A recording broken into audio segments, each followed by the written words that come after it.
My name is Floyd. I'm responsible for PLM technology strategy at Microsoft. And today it's my great pleasure to show you something that's completely out of my domain actually, but I think has got some applicability. This is called Photosynth. And the application of Photosynth today is virtual tourism.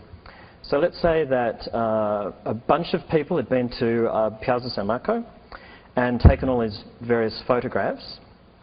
What Photosynth will do is bind them all together into a 3D space for you so that you can navigate your way around the actual area. And to show you exactly how it works, it's based on a collection, you can see there. And the whole idea of it is this is a community-based project. So you could imagine a lot of people have gone and photographed this before and have uploaded their photographs, and then Photosynth will stitch it together for you and provide this virtual experience. Now, the interesting thing about it is that it is truly 3D. So if I take a step back, hopefully you can see that we automatically create a point cloud, and we do that by just using natural eye perspective on the actual photograph. So we compute from a number of different photographs and we come up with 3D points in space. Now, something else that you can do once you have that sort of data is that you can find where the actual person was when they took the photograph, and you can go to that position and do a little query. So you can say, I wonder what that person saw when they were standing there on that day. And that's what they saw. Something else you can do with this is have extremely high-res photographs. So this is using, in part, another technology that we have that enables that dynamic streaming so that you've got something which could be in the gigapixel range but is presented dynamically just through your browser.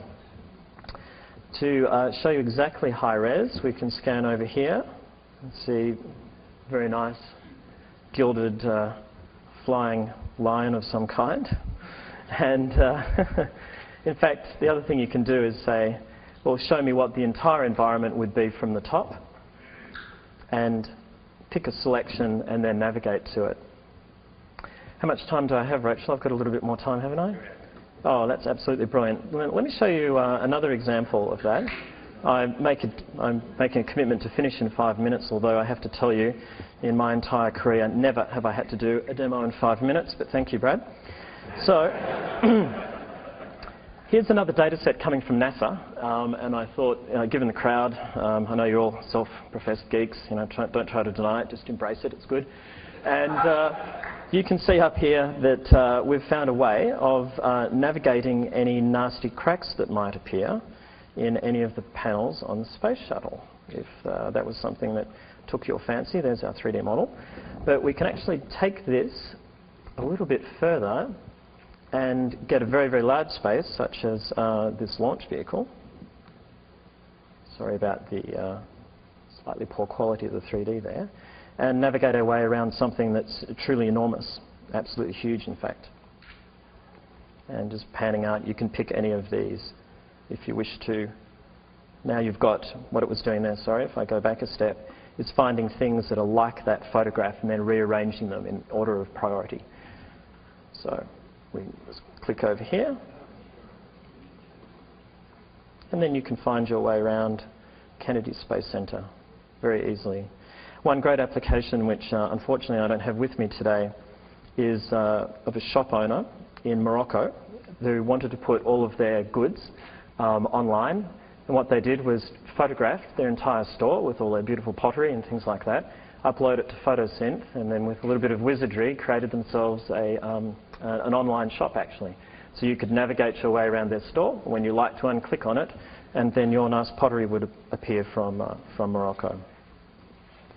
That is Photosynth, and if I have 1 minute more, I'm going to absolutely freak Brad out and show something else which I didn't have approved from him, so I love to do that. This one is called Hejduk Photo. This is actually somewhat related. It's not entirely related. But this is using some of that great technology I showed before for how you can have something which is 4.5 gigapixels and scan your way up until you can find a rock climber. And we did this by compositing 800 photographs that were taken randomly. So they didn't even have to be set up on a tripod or be in any actual order or collection. The software does it automatically. And this is part of our software, which you have downloaded into your browser, and then a service that puts all this together for you in the cloud. Thank you very much.